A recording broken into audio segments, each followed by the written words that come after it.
I've been waiting. Sunshine, while you playing with my head on the time. You go way out of line. Hey, it's your girl Serene, and welcome back to my channel. And if you're new to my channel, welcome. Please come and visit. Normally I'm in a more comfortable setting when I do reviews for court shows, but today it has to be done in the car. It's been a really tight schedule for me this week, which is why I'm late with this video.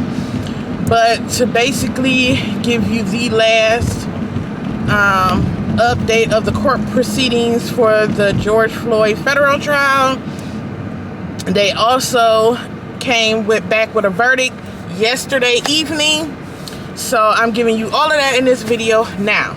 So before I start that, please do me the honor of subscribing to my channel, giving me a thumbs up. Go ahead and leave a comment if you feel the need. Please share the video, because sharing is caring.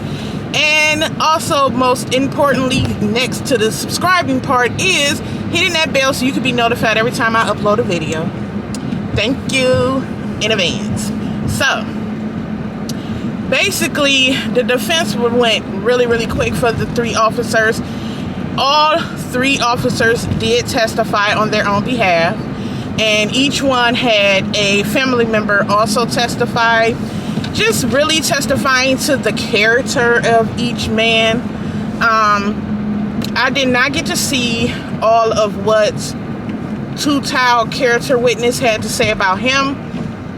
However, his defense to me was really, I've been trying to find a word for it, but I'm gonna go with the word insensitive to me, because his whole thing is he had nothing to do with it. He never put his hands on George Floyd, and he trusted his fellow officers knew what they were doing and were doing the right thing. That's his whole defense in a nutshell right there. He said he was basically, his words, open quote, end quote, he was a human traffic cone. Basically, his job was to make sure his officers didn't get hit by no vehicles and that the crowd stayed back and wasn't able to attack the officers. It's basically Two Towel's defense. And if you don't know who Two Towel was, he was the officer who was standing there threatening to pull his taser out on the witnesses that was yelling for them to check the pulse and get off of him. That was him. Okay, so next, Alexander J. King, who was the officer that was knelt on his back holding his cuffed hands. His argument is that, his defense is that he was following the lead of his training supervising officer that was on the scene, which would have been Derek Chauvin. His thing is he told Derek Chauvin he couldn't find a pulse, and he said they would stay on him until the ambulance came. So he trusted he knew what he was doing and that they were doing the right thing. That's his whole defense.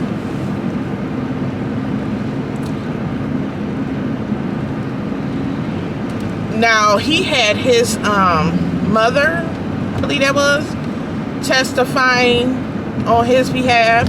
And of course, all us mothers, I am one, think highly of our child. So next, you have Thomas Lane. Now, Thomas Lane was only charged with two things.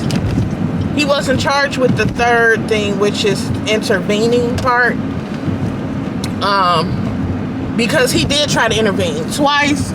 He asked, once he asked, should we turn him over on his side now at this point? He was thinking he was experiencing excited delirium, although no one can give us a definite definition on what that means. Second time, he said, shouldn't we sit him up now? Both times, Derek Chauvin answered back with a no.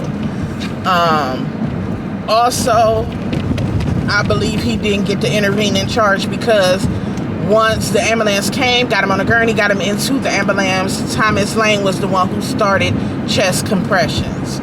However, his defense on why nothing happened before then and they followed Derek Chauvin lead was because he was a superior officer over them. therefore they was following his lead. They're also Thomas Lane and back to Alexander J. King. Both of them are also claiming they had inadequate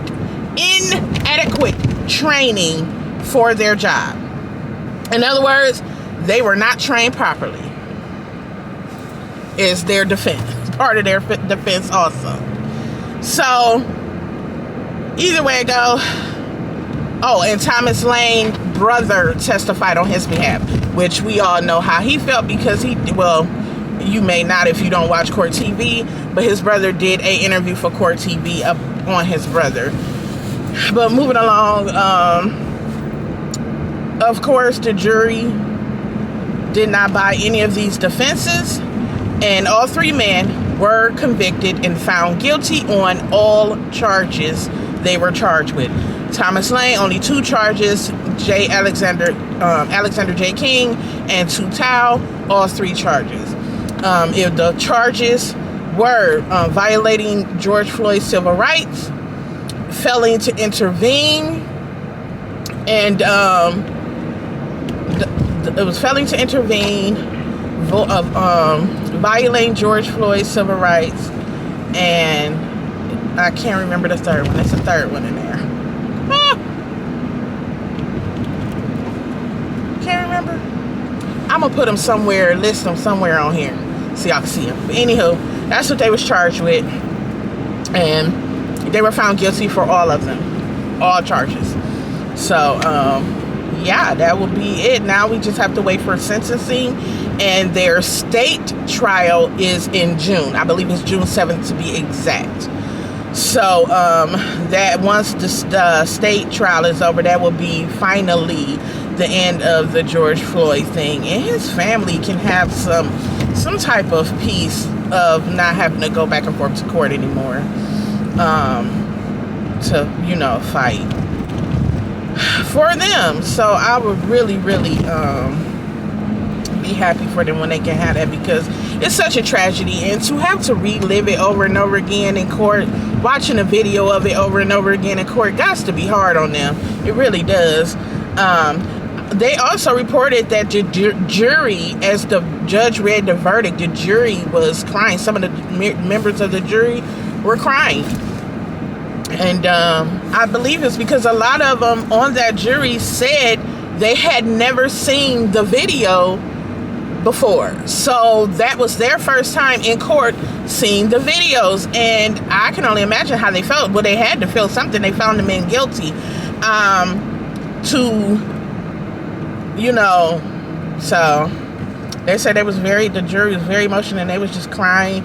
And one of the reporters reported that they were looking at the ex-officers, because they're ex-officers, as the verdict was being read, and they were saying that most of the times when the jury finds someone guilty, they really don't make eye contact with them, but apparently this jury looked dead at them. And most likely it's because they probably can't believe what a lot of us in America out here is believing, is that how could y'all just stand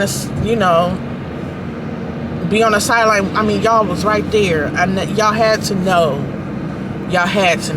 something was seriously wrong with this whole situation, seriously.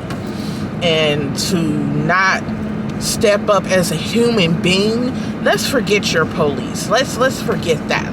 Just as a human, those were strangers on that sidewalk. Those were human beings that were strangers to George Floyd, and they were willing to give him way more help than the 3 men who took an oath to serve and protect. If they clearly could see something was wrong, I know y'all had to know something was wrong also. So, no, I don't, I feel y'all should be found guilty. Now, do I feel they should have the same amount of time as Derek Chauvin? No, I don't. I don't think they should have more time than Derek Chauvin. And the charges they are facing, they can get up to life in prison for it. And I don't understand how that wasn't the case for... yes, I do know why that's not the case for Derek Chauvin. I apologize. Because he took a plea deal. You gentlemen didn't. I remember that. My bad, y'all. But I don't think they should have as much time as Derek Chauvin, but I definitely feel they should have some type of time, and I definitely feel they should never be able to serve on nobody's police force and nobody's, not even as a security guard. I don't even think they should be a flashlight cop, you know? None of that. None of that. Because if you can't step up to be leaders, then you shouldn't be in those positions that require some type of leadership. Because I just truly feel that if the two that was on George Floyd got up and said, come on, let's just sit him up, and got up, that would have forced Derek Chauvin to have to get off of his neck too.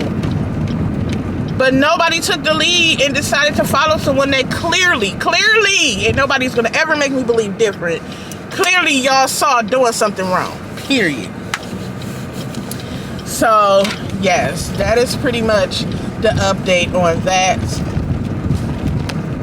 saga for the George Floyd federal trial. And again, the gentleman's state trial will begin June 7th. Okay? So, thank you if you made it to the end of my video. I would really, again, appreciate if you would subscribe, like, comment, and share. And please don't forget to hit that bell on your way out so you can be notified every time I upload a video. Thank you so much and enjoy the rest of your day. Mwah. I swear I give you my tomorrow, forever and now. I'll never bring you sorrow.